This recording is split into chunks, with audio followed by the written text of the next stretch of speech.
Good evening, and we'd like to welcome you back to Poeticholla. He is the confident and well-spoken poetic drummer, and I am sometimes controversial and a little silly G.A.Holla. The last show, we didn't get the opportunity to truly go over the whole subject of what we were speaking about. One being, is today's youth ready for tomorrow's society? Me personally, we spoke on some subjects and we spoke on some things, and the final thing that I got out of it was education. And I want to stress that education is important, but I also want to say that education isn't the biggest thing behind being a success and being ready for tomorrow. With that being said, and the reason I feel that is because it's stress, and it has been stressed my generation and generations before. Yes. Go to school, get a good education, go to college, you get a good job, you're a success. And it's been proven and shown that there have been many success stories that have come from rags to riches, in so many so words. And with that being said, what I'm trying to say is, yes, education is good, because the basic education and the basic tools that they give you in school is important. If not for anything, I believe communication-wise. And that is so important. Because we have kids out here, children, young adults rather, and I talk to them, and I can't understand anything that's coming out of their mouth. It's not the slang. It's they try to tell me something, right? I'm talking to them, and they ask me what are words being said. I mean, we took vocabulary in school and things like that. And I wasn't the greatest student. Don't ever think I was the greatest student. But I still remember some of the things I learned. I always remember that in job interviews, when you're trying to get ahead, when you're trying to get your point across, and you have a conversation, an intelligent conversation, that you have to be able to communicate on an adult level. I believe that if we keep taking the reading out, the arts out, the programs out that are helping the children, it's not just the children's fault, the parents' fault. We got to look at school systems, funding has been taken away. All of it. Yeah. But we also had a good guest on the show. Mr. Lemons. Mr. Lemons, Justin Lemons, he's a freshman at Leon County High School, and our resident junior IT specialist. Without him, we wouldn't have the elaborate setup you see here today. Wonderful job. So if you see him out there, give a holler. And we also discussed religion versus spirituality versus science. Yeah. Go ahead. Now, me personally, your beliefs are your beliefs. No one can impose their beliefs on you. A lot of people try, but you know, stand for what you believe in.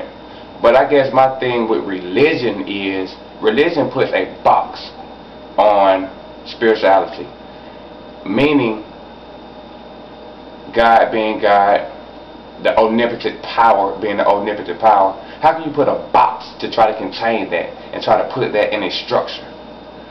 That's my whole thing about religion. It really cuts back and holds down the actual essence of our Creator. Do you feel as though, well, I feel as though sometimes religion can cut us back, or that can hold us back from really exploring the spirituality of what we have around us by putting everything in. Okay, this is what happens. This is how it happens now. That's it. You don't need to know anything else. But and I say to myself, why would I want to know, or why shouldn't I know when the Creator put me here with a mind? Well, you know, think of my own. The way I see it is, I was always told those who seek get answers. If you really want to know, you have to explore. And like you said, religion is a cut and dry. This is what happened, this is what goes on, and really, that's all you're going to get. Instead of allowing one to creatively find out what's going on.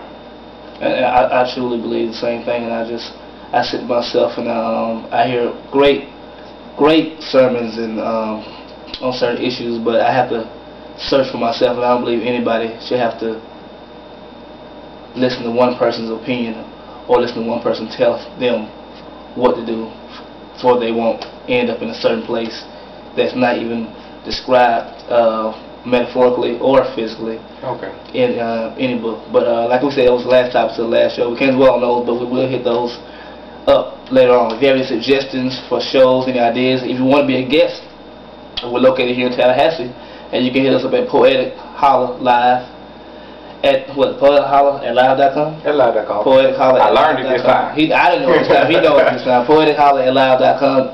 That's P-O-E. A little bit faster. P-O-E-T-I-C at S-O-L-L-A at live.com, poeticholla at live.com.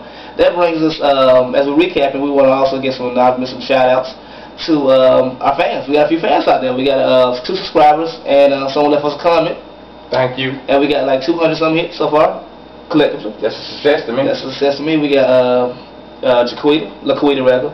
Sorry about that. 2236, and we also have Lovey81 who are subscribers, and April White.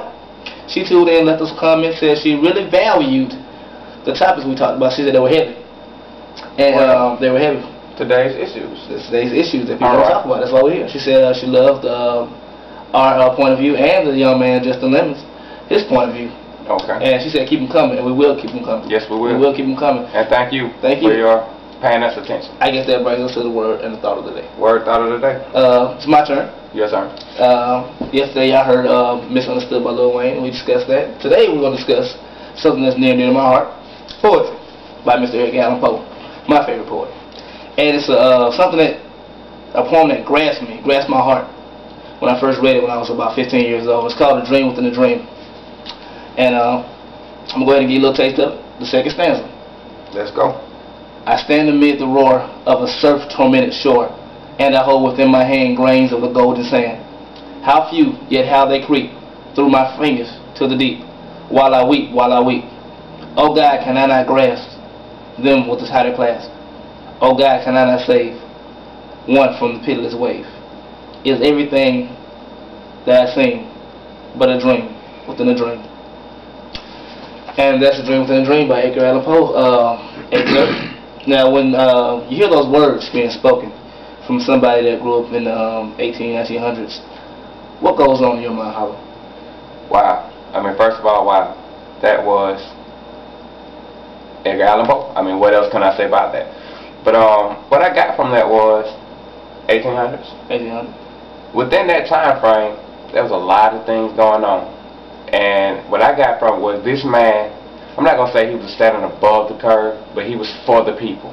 And he saw that in his hands, he had such potential, but it was seeping through.